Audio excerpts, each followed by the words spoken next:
बेताल पच्चीसी की इस रहस्यमयी और रोमांचक कड़ी में आप जानेंगे राजा विक्रमादित्य की ऐसी अलौकिक यात्रा के बारे में जो तर्क और सोच की सीमाओं से परे है। एक राक्षस, एक मोहिनी और एक छुपा हुआ नगर जहां हर भाव, हर विचार सजीव हो उठते हैं। क्या विक्रम अपने भीतर के अंधकार से जीत पाएगा? जानने के लिए देखिए यह अद्भुत कथा। ब्राह्मणी को बचाने के लिए विक्रमादित्य ने रहस्यमय राक्षस से घमासान युद्ध किया। विक्रमादित्य के स्वर्ण सिंहासन की 12वीं पुतली पद्मावती ने राजा भोज को विक्रमादित्य के एक राक्षस से हुए घमासान युद्ध की कथा सुनाई। उस कथा के अनुसार एक दिन रात के समय राजा विक्रमादित्य महल की छत पर टहल रहे थे। मौसम बहुत सुहावना हुआ था। पूर्णिमा का चंद्र अपने यौवन पर था तथा सब कुछ इतना साफ साफ दिख रहा था मानो दिन का उजाला फैला हो। प्रकृति की सुंदरता में विक्रमादित्य एकदम खोए हुए थे। अचानक एक चीख सुनकर सहसा वे चौंक गए। वह किसी स्त्री की चीख थी। उन्होंने चीख की दिशा का अनुमान लगाया। लगातार कोई औरत चीख रही थी और सहायता के लिए पुकार रही थी। उस स्त्री को विपत्ति से छुटकारा दिलाने के लिए विक्रम ने ढाल तलवार संभाली और अस्तबल से घुड्डा निकाला। तनिक भी विलंब न करते हुए वे घोड़े पर सवार हो फौरन उस दिशा में चल पड़े जिधर से चीख की आवाज सुनाई पर डर रही थी। कुछ ही समय बाद वे उस स्थान पर पहुंचे भी गए। उन्होंने देखा कि एक स्त्री बचाओ बचाओ कहती हुई बेतहाशा भागी जा रही थी और एक विशालकाय दानव उसे पकड़ने के लिए उसका पीछा कर रहा था। विक्रम ने एक क्षण भी नहीं गंवाया और घोड़े से कूद पड़े। युवती उनके चरणों पर गिरती हुई उनसे बचाने की विनती करने लगी। विक्रमादित्य ने उस स्त्री की बाहें पकड़ उठाया और उसे बहन संबोधित करके ढाढ़स बंधाने की कोशिश की। उन्होंने कहा कि वह राजा विक्रमादित्य की शरणागत है और उनके रहते उस पर कोई आंच नहीं आ सकती। जब वे उसे दिलासा दे रहे थे तभी राक्षस ने अट्टहास लगाया। उसने विक्रम को कहा कि उन जैसा एक साधारण मानव उसका कुछ नहीं बिगाड़ सकता तथा उन्हें वह कुछ ही क्षणों में पशु की भांति चीर फाड़ कर खा जाएगा। ऐसा बोलते हुए वह विक्रम की ओर लपका। विक्रम ने स्त्री को पीछे किया, राक्षस को चेतावनी देते हुए ललकारा। राक्षस ने उनकी चेतावनी का उपहास किया। उसे लग रहा था कि विक्रम को वह पल भर में मसल देगा।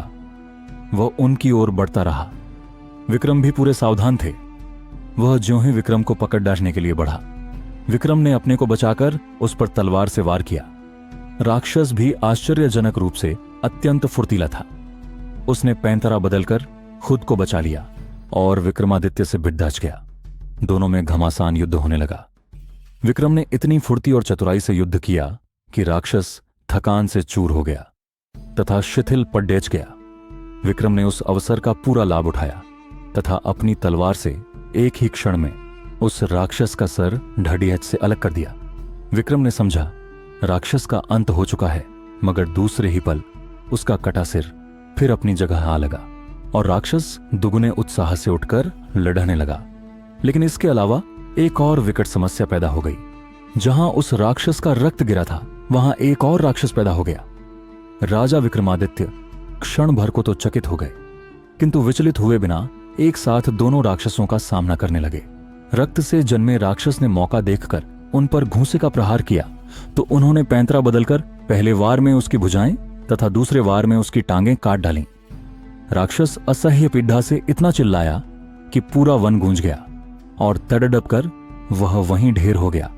उसे दर्द से तड़डपता देखकर दूसरे राक्षस का धैर्य जवाब दे गया और मौका पाकर वह सर पर पैर रखकर भागा। चूंकि उसने पीठ दिखाई थी इसीलिए विक्रम ने उसे मारना उचित नहीं समझा। उस राक्षस के भाग जाने के बाद विक्रम उस स्त्री के पास आए तो देखा कि वह भय के मारे कांप रही थी। उन्होंने उससे कहा कि उसे निश्चिंत हो जाना चाहिए और भय त्याग देना चाहिए क्योंकि वह दानव भाग चुका है। उन्होंने उसे अपने साथ महल चलने को कहा ताकि उसे उसके मां बाप के पास पहुंचा दे।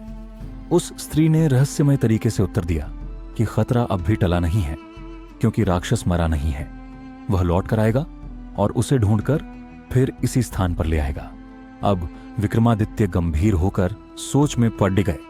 उन्होंने उसका परिचय जानना चाहा तो वह बोली कि वह सिंहल द्वीप की रहने वाली है और एक ब्राह्मण की बेटी है। एक दिन वह तालाब में सखियों के साथ नहा रही थी। तभी राक्षस ने उसे देख लिया और उस पर मोहित हो गया। वहीं से वह उसे उठाकर यहां ले आया और अब उसे अपना पति मान लेने को कहता है। उसने सोच लिया है कि वह अपने प्राण त्याग देगी, मगर अपनी पवित्रता नष्ट नहीं होने देगी। वह बोलते बोलते सिसकने लगी और उसका गला रूंध गया। विक्रम ने उसे आश्वासन दिया कि वे राक्षस का वध करके उसकी समस्या का अंत कर देंगे, और इसके साथ ही उन्होंने राक्षस के फिर से जीवित होने का रहस्य पूछा। इस पर उस स्त्री ने जवाब दिया कि राक्षस के पेट में एक मोहिनी वास करती है, जो उसके मरते ही उसके मुंह में अमृत डाल देती है। उसे तो वह जीवित कर सकती है, मगर उसके रक्त से पैदा होने वाले दूसरे राक्षस को नहीं। इसलिए वह दूसरा राक्षस अपंग होकर दम तोड़ डाल रहा था। यह सुनकर विक्रम ने कहा कि वे प्रण करते हैं कि उस राक्षस का वध किए बगैर अपने महल नहीं लौटेंगे, चाहे कितनी भी प्रतीक्षा क्यों न करनी पड़े। उन्होंने जब उससे मोहिनी के बारे में पूछा तो स्त्री ने अनभिज्ञता जताई। थोड़ी देर बाद विक्रम एक पिड्डज की छाया में विश्राम करने लगे। तभी एक सिंह जाद्दियों में से निकलकर विक्रम पर झपटा। चूंकि विक्रम पूरी तरह चौकन्ने नहीं थे, इसलिए सिंह उनकी बांह पर घाव करता हुआ चला गया। अब विक्रम भी पूरी तरह हमले के लिए तैयार हो गए। दूसरी बार जब सिंह उनकी ओर झपटा तो उन्होंने उसके पैरों को पकड़ डटकर उसे पूरे जोर से हवा में उछाल दिया। सिंह बहुत दूर जाकर गिरा और क्रुद्ध होकर उसने गर्जना की। दूसरे ही पल सिंह ने भागने वाले राक्षस का रूप धर लिया। अब विक्रम की समझ में आ गया कि उस राक्षस ने छल से उन्हें हराना चाहा था। वे लपक कर राक्षस से भिड़ गए। दोनों में फिर भीषण युद्ध शुरू हो गया। जब राक्षस की सांस लड़ते लड़ते फूलने लगी तो विक्रम ने तलवार उसके पेट में घुसे ददी। राक्षस धरती पर गिरकर दर्द से चीखने लगा। विक्रम ने उसके बाद तलवार से उसका पेट फाड़ दिया। पेट फटते ही उसमें से एक अत्यंत सुंदरी मोहिनी कूदकर बाहर आई और अमृत लाने दौड़ी। विक्रम ने बेतालों का स्मरण किया और उन्हें मोहिनी को पकड़ने का आदेश दिया। अमृत न मिल पाने के कारण राक्षस तड़प कर मर गया। विक्रमादित्य के पूछने पर उस मोहिनी ने अपने बारे में बताया कि वह शिव की गणिका थी, जिसे किसी अपराध के दंड के रूप में राक्षस की सेविका बनना पड़ डढ़ा। महल लौटकर विक्रमादित्य ने ब्राह्मण कन्या को उसके माता पिता को सौंप दिया और मोहिनी से खुद विधिवत विवाह कर लिया। जैसे ही विक्रमादित्य ने मोहिनी को अपने साथ महल ले जाने का निश्चय किया, तभी आकाश में एक विचित्र गर्जना गूंजी। सभी दिशाओं में जैसे भयंकर तूफान उठ खड़ा हुआ। पेड़ झुकने लगे, पक्षी चिल्लाकर उड़ गए और अचानक धरती कांप उठी। मोहिनी कांपते हुए विक्रम से बोली, राजन, यह संकेत अच्छा नहीं है। लगता है राक्षस का कोई और रहस्य अभिशेष है। विक्रमादित्य ने उसकी बात गंभीरता से ली और चुपचाप चारों ओर देखने लगे। अचानक उस जमीन से जहां राक्षस का रक्त गिरा था, एक अद्भुत दृश्य प्रकट हुआ। वहां से एक नीला प्रकाश निकलता दिखाई दिया, जैसे किसी गुप्त द्वार का संकेत हो। वह प्रकाश धीरे धीरे एक आकृति में बदलने लगा, एक वृद्ध साधु के रूप में। वह साधु विक्रम की ओर देखकर बोला, हे राजन, तुमने साहस दिखाया, धर्म की रक्षा की, परंतु यह अंत नहीं। वह राक्षस केवल एक उपकरण था, एक शक्ति द्वारा संचालित यंत्र। असली शत्रु अब भी जीवित है और वह तुम्हें पहचान चुका है। विक्रम कुछ कह पाते, उससे पहले ही साधु की आकृति वायु में विलीन हो गई और जहां वह खड़ा था वहां एक पुरानी पुस्तक और एक तांत्रिक मुद्रा की एक मूर्ति रह गई। मोहिनी ने आगे बढ़कर वह पुस्तक उठाई। उसके पृष्ठ स्वयं ही पलटने लगे और उसमें कुछ ऐसे संकेत और चित्र थे जिन्हें केवल सिद्ध पुरुष ही समझ सकते थे। ये चित्र, मोहिनी बोली, शायद अगली चुनौती का मार्ग दिखा रहे हैं। मुझे विश्वास है कि ये हमें उस शक्ति तक ले जाएंगे जिसने उस राक्षस को अमृता दी। विक्रम ने निर्णय लिया, वह उस रहस्य से पर्दा हटाए बिना नहीं लौटेंगे। ब्राह्मण कन्या को सुरक्षित रूप से राजमहल भेजने के बाद उन्होंने मोहिनी और अपने कुछ विश्वस्त सैनिकों को साथ लिया और पुस्तक में दिए गए संकेतों के आधार पर अगली यात्रा के लिए प्रस्थान किया।